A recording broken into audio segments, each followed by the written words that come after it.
Let me give you some advice, bastard. Never forget what you are. Wear it like armor. It can never be used to hurt you.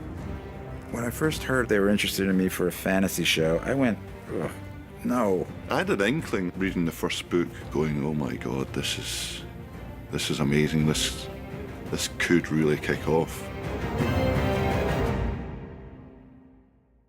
I was quite young and I had such a big imagination. In those scenes when I was younger, I would really convince myself that I was there and it was happening, you know? I'd never had any experience of acting before. I went to a very theatrically based drama school. We did 3 hours of camera training in 3 years. But then my 4th hour in front of a camera was day 1 on Game of Thrones. My first day on set was Castle Black. My first scene was, there's just a very quick scene where I'm walking down the ramparts and I was so nervous. Yeah, I remember my first day on set. Oh my God, I fell off a fucking horse. Jesus, this is my first job. This is like the first thing I ever did, and they stuck me on a horse. Oh, I was falling off the horse trying to act still. Achilles. Okay, let's do it again, please. Well, I remember my first scene we shot from the pilot, and that was the king's arrival. You know, the king rides in on horseback, and he has to get off his horse, and his robe was enormous. The horse rides in, he's like, ah, and then, hold, everyone, and then they run in with him like a ladder. They help him down, and they run out with the ladder, and then carry on. Oh, here we go. I vaguely remember it. It was like Sean Bean and Mark Addy and Lena, and I remember being so overwhelmed and terrified. I remember everybody clearly. I remember baby Sophie and baby Maisie and baby Isaac. And now they're, you know, out there, full grown. The most shocking scene that I didn't see coming. Stop him! Stop! From then on, I started to distrust the show as to, like, whether they'd kill my favorite character or not. I think the most shocking was probably my death. The Hodor moment, I couldn't quite believe. Hold the door! Hold the door!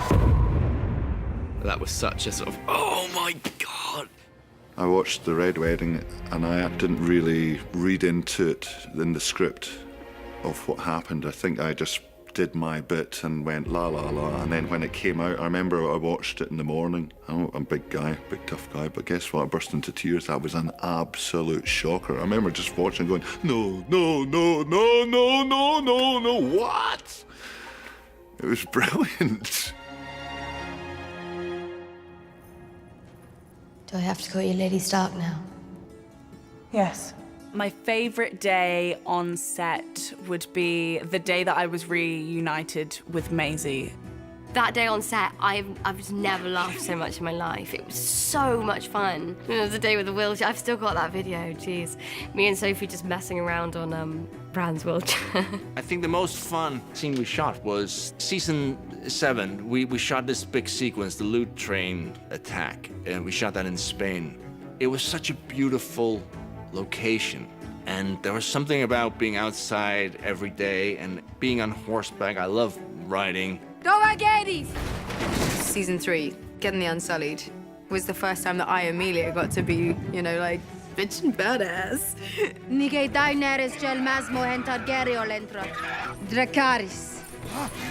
It was really cool. Favorite day on set was definitely a day in Asuna when we were doing the gladiatorial sequence. My little girl was there. You know, she watched her papa work.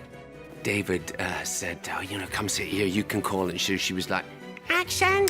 The fight between the Hound and Brienne fucking Tarth. We'd studied and trained for that a long time, and when it all came to fruition, that was just fantastic. Iceland, season 2, the first day we were there. That was my favorite day on Thrones. I'd never been to a more beautiful place in my life, and it was special for so many reasons. And it was the scene where I was not able to behead Ygritte. Strike hard and true, Jon Snow. My favourite actor to work with was Rose Leslie. There was something really special about working with Rose. You know, I really, really enjoy working with John Bradley. He saw this in a vision. I really enjoyed the scene with Mark Addy way back in season 1, just because it was so intense and I was like pages and pages long, and it was really unexpected from those two characters. Sometimes I don't know what holds it together. Our marriage. There's an ease that I get with acting with Ian Glenn because he's been my pal the whole time. There's been my buddy. And the most beautiful thing about Amelia is she has no idea how good she is. She genuinely has no idea. And she still has no idea. She's always sort of vulnerable, which is part of a great gift. I think in terms of my favourite scene partner, it'd have to be Kit. Kit was the first person I ever had an acting relationship with because it was my first job. I think that the friendships that you form when you are a bit scared and a bit uncertain and treading unfamiliar ground, they're the ones that tend to stick because you cling onto each other for support. Sansa, come here, little dove. I always loved working with Lena. What are you doing? Praying. You're perfect, aren't you? Praying. Just watching her and learning from her was the best drama lesson I could have ever hoped for. You disobeyed my king, your father, and now I'm paying the price. I don't care, you're my friend. Shireen Baratheon. I had a couple of scenes with Shireen that I loved doing. To have her level of humanity and decency and cleverness and brightness. He just treats her as an equal, and I really like that aspect of the relationship that they had. I really miss Charles Dance, who played my father, Tywin Lannister. We had such a great chemistry and a great friendship. Tyrion. Despite our on-screen relationship. I'm very fortunate to work with the greatest cast.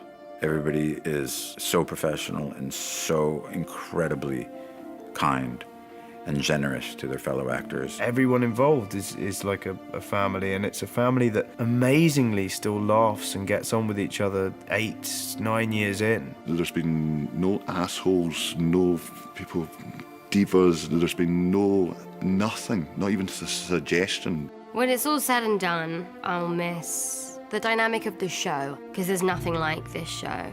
I mean, Game of Thrones means my 20s. I started this job when I was 22, and I am not 22 anymore.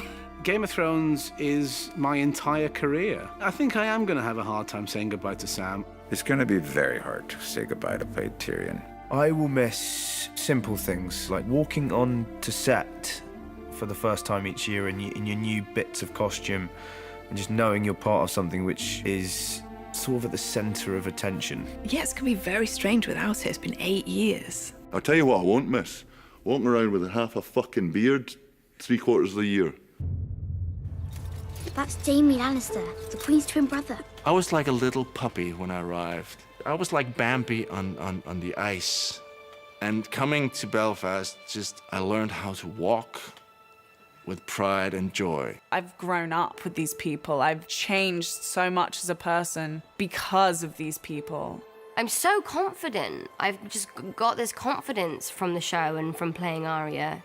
I really feel like I just want to inject that into each and every person that I know and love, but then also any girl that admires the work that I do. The journey that I've been on with Daenerys, it's sharpened me as an actor. It's shown me the range that I can do, and because of the heights that she goes to, it's forced me to find them within myself. Game of Thrones has been such an education for me in everything.